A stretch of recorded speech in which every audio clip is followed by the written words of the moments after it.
So now we're going to move forward. And the last two subjects, we talked about the good. Well, as you know, that when you have good, there's always bad. A It little comes rain with the must fall. territory. It just comes with it. So moving to the bad, that Disney had recently, which Bob Chapek had already ingrained it in everybody's head that there is going to be a price increase in ticket sales. And surely enough, Disney stuck to their word, and and the price increase is now uh, it definitely moved forward. And I actually do have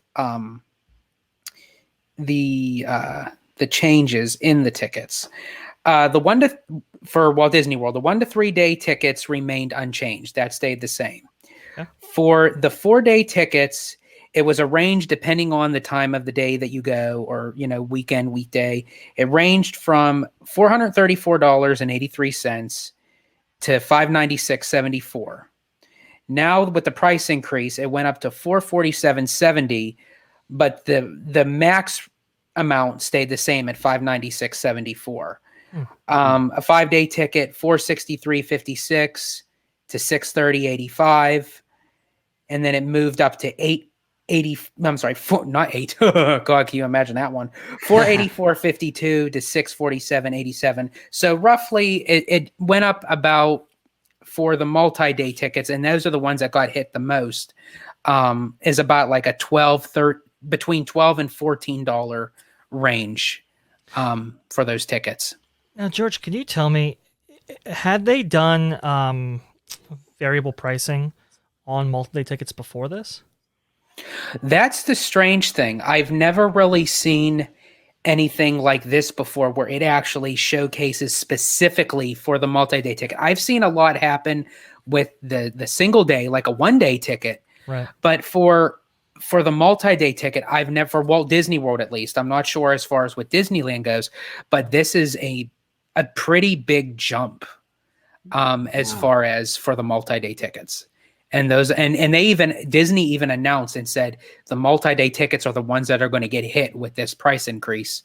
And sure enough, they did, between the $12 to $14. So I got to ask you guys, and we might not know the answer to this, but it's kind of fun to kind of dive in and kind of think about it and kind of speculate. Mm-hmm. What do you guys think is the reason behind this? Is it like a demand thing? Like, are they seeing higher numbers and that's why they're boosting the numbers? I mean, the prices for those specific multi-day tickets. Is something else at play here? What do you guys think? Like, what's the angle is basically what I'm asking. I think it definitely had to play with the quarterly earnings, because it happened shortly after. I think, but Disney has to be careful with that, because as Dre had mentioned before on a past video, you could only go so far, right? Until you start crumbling down. And I think that if Disney relied on its laurels too much, where it's like, oh, this quarterly earning, we made this, and oh, this raised up, so that means we can raise it, and people will guess what? You can only hit that bar so far. And if that is the case, I do worry for Disney, because for each time that they are successful at something, to hurry up and then switch the tide and say, you know what, we're going to raise this, and it's already an arm and a leg, so let's take the other arm and a leg. So it's like, that's my worry. And I hope that's not the case. I hope that it's just more so an uptick in sales, that the multi-day ticket is seeing. Because why? You can't get park reservations with an annual pass. Right. Exactly. So, and that might be the method behind that. That might be the point, Yeah. Like, what they do is they dry it up, the annual pass, they dry it up. You can't get those annual passes. It funnels people into those multi-day tickets, which are, I would argue, probably more profitable for the company overall. Yeah, far more. And then once you funnel them in, you hike the prices. And I think it's so funny that I actually have a friend who actually posted on Facebook, and he said, I'm an annual pass holder, I'm a Florida resident, and I can't get a reservation. It is completely booked up at every theme park today. But if I go and I buy a ticket, I can get right in. There's reservations opened up galore. And that's that's sad. That's the specific point that that one woman in California is suing Disney over. Right. It's because of that, right? Because it's subject to capacity, or at least that's what it says in the terms and conditions. But people were thinking total capacity, not the capacity that you set for this class of Right. Disneyland Citizen, and not this class as a Disneyland Citizen. So it's one of those things, right? And that's the kind of delicate line. And I will agree with you, George. They have to be kind of careful when they do this. Going forward now. I mean, the rate of inflation is high. And I understand they're reflecting their prices in some respect to account for that. But inflation's killing some people right now. It is tough. And I'm not saying that that necessarily Disney attracts people most affected by that, but it does affect everybody. And when you set aside discretionary income for entertainment, like people often do, even in bad economic times, people start to look at value. People start to look at just different things regarding how much they can get out of an experience, how much they can get out of their money's worth, so to speak. And so when you inflate these prices in this way, I mean they do have to be cautious, especially now with the financial conditions that we're seeing right now. Oh yeah, and with the gas prices, I mean, I don't know what it's like in Florida right now. California is insane. I was actually driving the other day, and I drove past a Chevron, and I mean, we're pushing $5 a gallon here in California now. I know, George, drink that beer, buddy. Drink that beer, because $5 a gallon. It's a lot. It's a lot to swallow. You might have to start buying a 6-pack and start pouring it in your gas tank.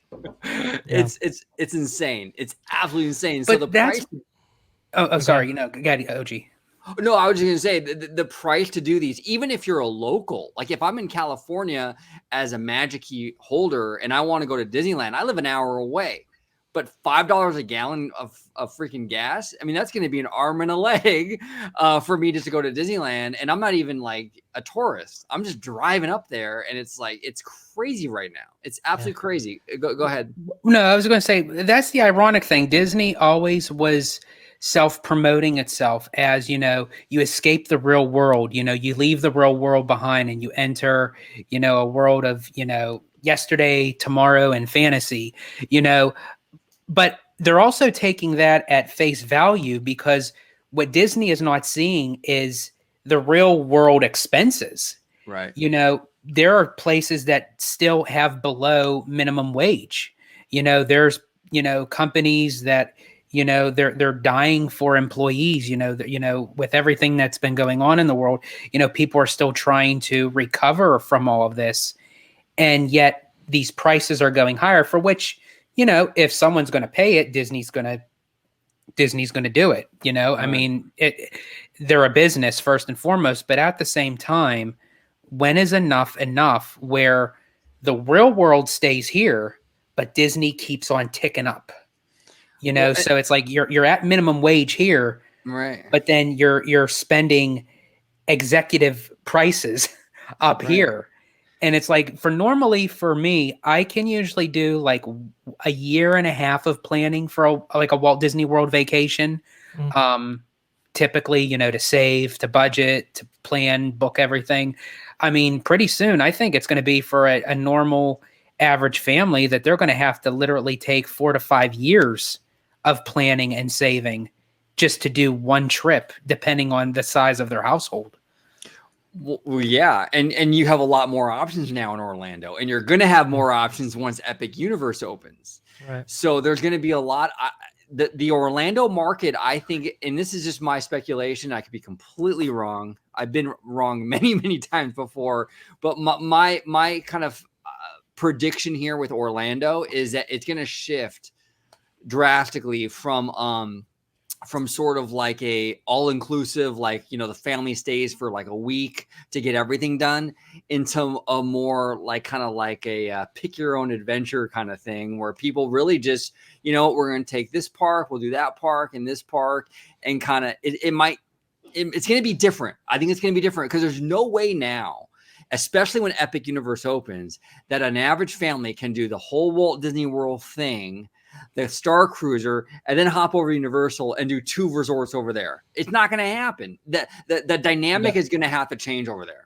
It became to the notion where the whole goal was to get people to stay in that Disney bubble, you know, for people to not leave the property. But unfortunately, Disney is shooting themselves in the foot with that, because people who do go down, they're going to want to experience Universal. They're going to want to experience maybe SeaWorld or Busch Gardens or what have you. So what are they going to do? They're going to stay off property, as you were saying, OG, and then just kind of split the days up, where it's like you maybe do Magic Kingdom one day, then go to Islands of Adventure the next day.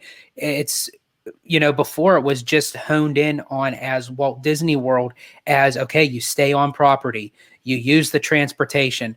God forbid they took away the transportation from the airport to the resort itself. So now you have to find your own matter of transportation there. And I'm sorry, Disney, I love you. I will always love you. But that was the single hand worst decision ever you could ever make in handling the theme park business, is taking away Magical Express. I'm sorry. It was. Yeah. Andrea, I know you have some thoughts on this. What are you feeling?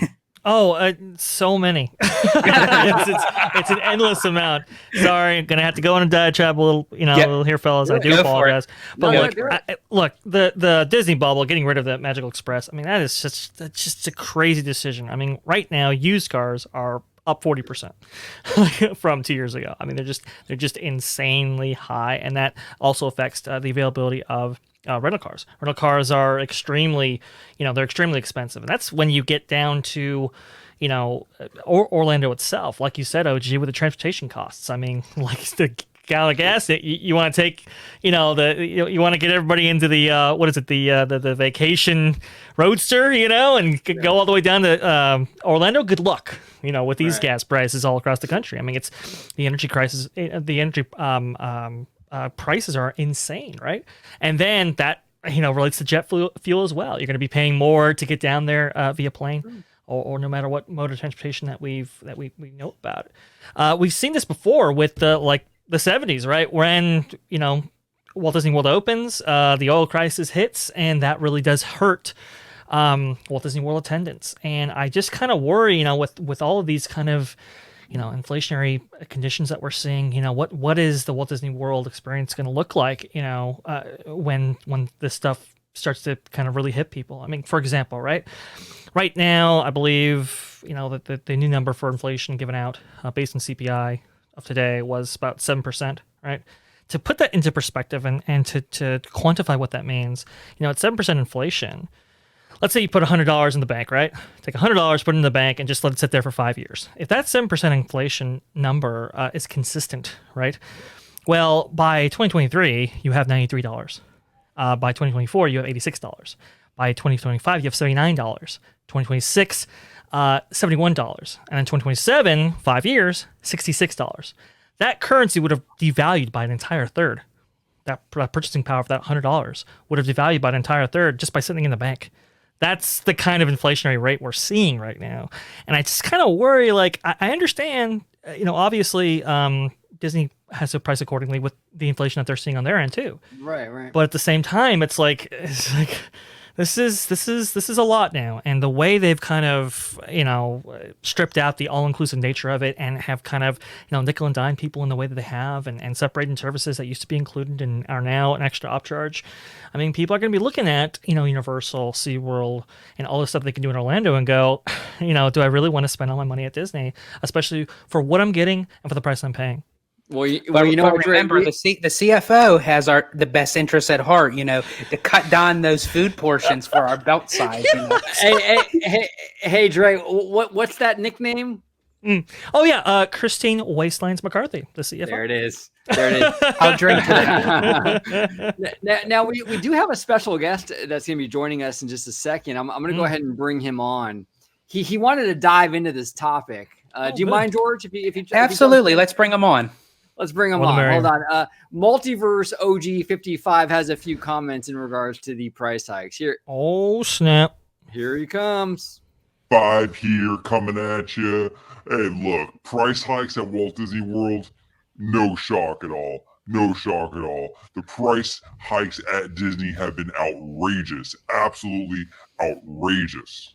Okay, I find myself when I'm sitting in front of the website for either Disneyland Resort or Walt Disney World Resort, having to make these real serious life decisions where, do I need both kidneys or do I buy tickets to the park? It's becoming that ridiculous. The price hikes are out of control.